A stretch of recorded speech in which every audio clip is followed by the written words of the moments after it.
هذا الحجم هذا بالضبط هذه خويا بالدكه. ذاك العام هذا راه وصل ل 50 تقريبا كذا 50. كاين بعض الناس اللي كيبيعوا هنايا الحواله يعني ما صفاوش النيه ديالهم، ما كيصفيوهاش، كتسولوا على الثمن وكيشوف الكاميرا يعني كيقول لك لا راه تباع، ما كيبغيوش يقول لك الثمن. الاخوان دابا جينا الرحبه ديال الانزكان باش ان شاء الله نشوفوا الاثمنه ديال الحواله بخصوص عيد الاضحى شحال واصلين. وكيف ما كتعرفوا ان شاء الله حنا على موعد مع المبادره ديال اضحيه العيد او اضحيه اليتيم. حاولوا ما امكن تفقدوا الاثمنه شحال وناخذوا فكره ان شاء الله.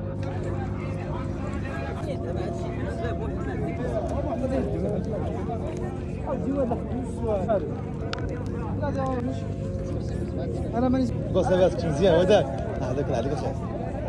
هادو الملاح الاخوان ملاح تبارك الله، هادو هما البلديين.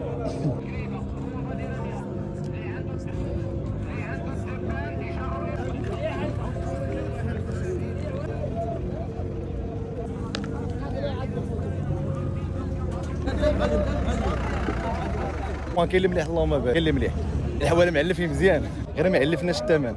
بالله اكبر الحوالات تبارك الله. 99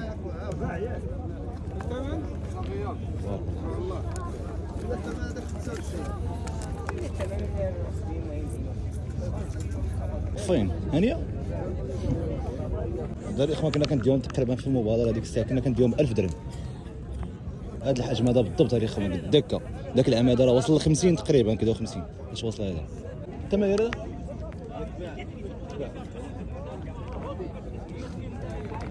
غالبا فاش كتسولوا على الثمن اون فوا كيشوف الكاميرا ما كيبغيش يقول لك الثمن. اخوان بخصوص الاثمنه ديال الحواله هنايا في الرحبه ديال الانزكان اللي يبان لي انا باللي انه الاثمنه يعني راه مازال طالعين، يعني ما كاينش يعني رخا راه ما كاينش ما تقلبوش عليه، يعني النسب بلا ما يزرب. كاين بعض الناس اللي كيبيعوا هنايا الحواله يعني ما صفاوش النيه ديالهم، ما كيصفيوهاش، كيف كتسولوا على الثمن وكيشوف الكاميرا يعني كيقول لك لا راه تباع، ما كيبغيوش يقول لك الثمن. ما عرف الانسان لاش خايف، ما حد هو كيبيع يشري يقول الثمن عادي والناس يدوا فكره بطبيعه الحال. الا كان كيفكر في شي حاجه اخرى راه لا اله الا الله. نتمنى من هاد الناس هادو يتساعدوا مع الدراويش ويتساعدوا مع الشعب.